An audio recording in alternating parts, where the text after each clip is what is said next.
கிறிஸ்துவுக்குள் அன்பான தேவனுடைய பிள்ளைகளே, இயேசுவின் நாமத்தில் உங்களை வாழ்த்துகிறேன்.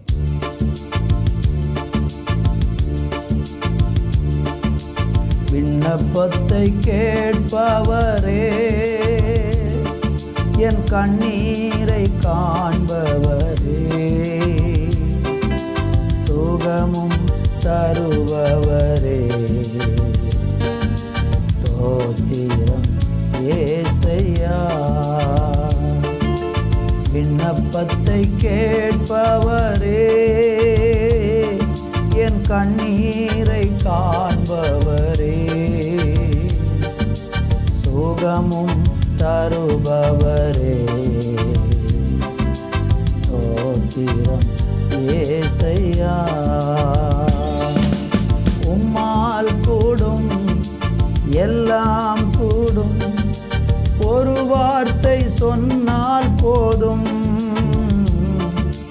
உம்மால் கூடும், எல்லாம் கூடும், ஒரு வார்த்தை சொன்னால் போதும். ஐயா, ஒரு வார்த்தை சொன்னால் போதும், ஒரு வார்த்தை சொன்னால் போதும். விண்ணப்பத்தை கேட்பவரே,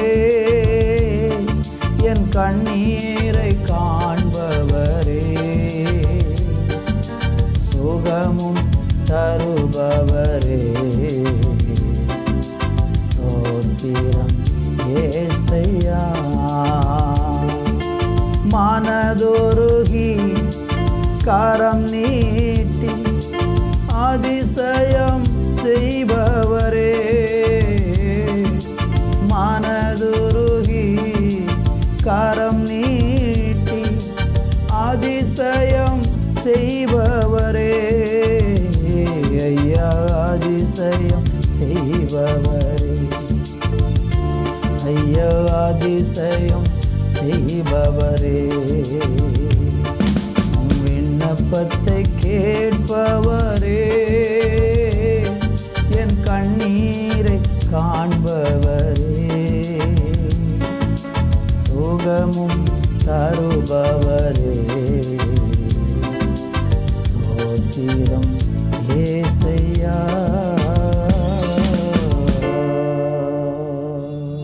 தகப்பனே, உம்மை நன்றியோடு வாழ்த்துகிறோம். உம்முடைய சமூகத்தை நாங்கள் தேடுகிறோம். உம்முடைய பாதத்திலே எங்களை அர்ப்பணிக்கிறோம். நீர் எங்களுக்கு கிருபை தந்து எங்களை நடத்தும். உம்முடைய கரங்களிலே ஒப்பு கொடுக்கிறோம். நீ பெரியவராயிருந்து பெரிய காரியங்களை செய்யும்.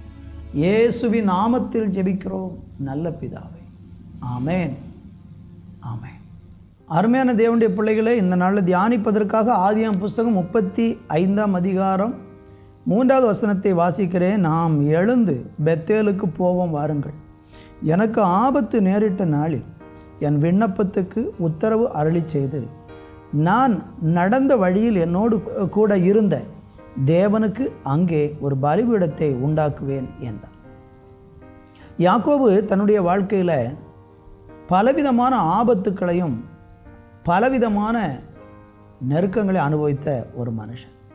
சகோதரனை ஏமாற்றி அவன் தன்னுடைய வீட்டை விட்டு ஓடி போன போது அவன் பெத்தேலில் போய் அங்கே ராத்திரி வந்தபோது ஒரு கல்லை எடுத்து தலையில் வைத்து தலைக்கு வைத்து தலகணியாக வைத்து அதில் தூங்கி கொண்டிருந்தான்.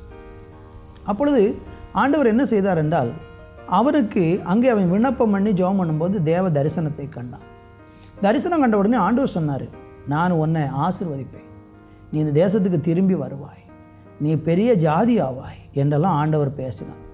அந்த ஆபத்து நேரத்தில் ஆண்டவர் என்ன செஞ்சாருன்னா, அவனுடைய விண்ணப்பத்துக்கு பதில் கொடுத்தார்.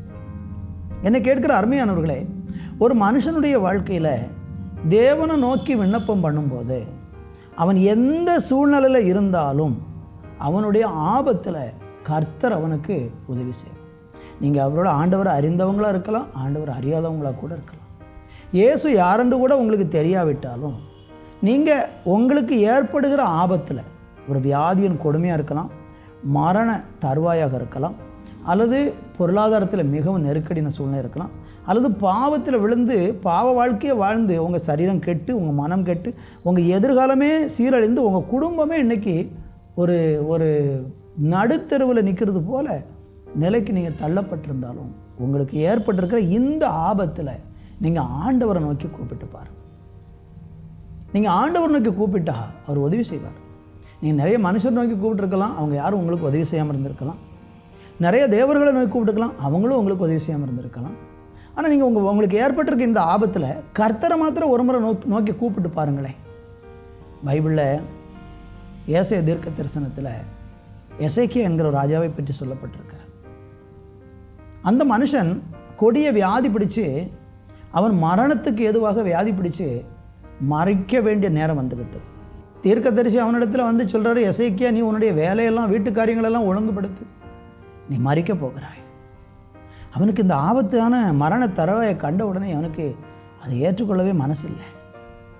மறிக்க அவன் விரும்பலை. காரணம், அவனுக்கு குழந்தையும் இல்லை. ஒரு ராஜா தான், ஆனால் அவனுக்கு மரணத்தை குறித்த ஒரு பயம். ஆண்டவரை நோக்கி அழுதான், சுவர்ப்புறமாக திரும்பினான். ஆண்டவரே, எனக்கு ஜீவனை கொடு, நான் உமக்கு முன்பாக உத்தமமாக வாழ்ந்திருக்கிறேன், எனக்கு ஆயுசு நாட்களை கூட்டி கொடு என்று கெஞ்சி அழுதான். ஆண்டவர் என்ன செய்தார் தெரியுமா? அந்த ஆபத்தில், அந்த மரண விளிம்பில் எசேக்கியா அவனுடைய ஜெபங்களுக்கு ஆண்டவர் பதில் கொடுத்தார். ஏசாயா அந்த வார்த்தையை சொல்லி வீட்டு முற்றத்தில் போய் இறங்குனதான் உண்டு. ஆண்டவர் பேசுகிறார், ஏசாயா அது திரும்பிப்போ, எசேக்கியாவை பார்த்து சொல்லு, உன் விண்ணப்பத்தை கேட்டேன், உன் கண்ணீரை கண்டேன், உன் ஆயுசு நாட்களோட 15 வருஷத்தை கூட்டுவேன். ஆண்டவர் அப்படியே எசேக்கியாவுக்கு பதில் கொடுத்தார். உடனடியாக பதில். இன்றைக்கி நீங்கள் ஒரு பயங்கரமான இக்கட்டில் இருக்கலாம்.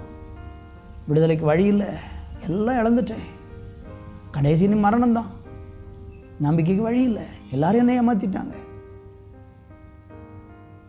மிகவும் நெருக்கப்படுகிறேன், உதவுவதற்கு யாரும் கரை நீட்டலை, எனக்கு தன்னந்தனியாக தள்ளப்பட்ட நிலைமையில் இருக்கிறேன், எனக்கு உதவி செய்யுமாப்பா என்று தேவனை நோக்கி கூப்பிட்டு பார்.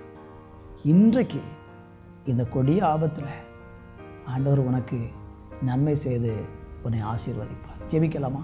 நல்ல பிதாவே, ஆபத்து நேரத்தில் உம்மை நோக்கி கூப்பிடுகிற பிள்ளைகளை நீங்கள் இந்த நாளில் சந்திக்கும்படியாக ஜெபிக்கிறேன்.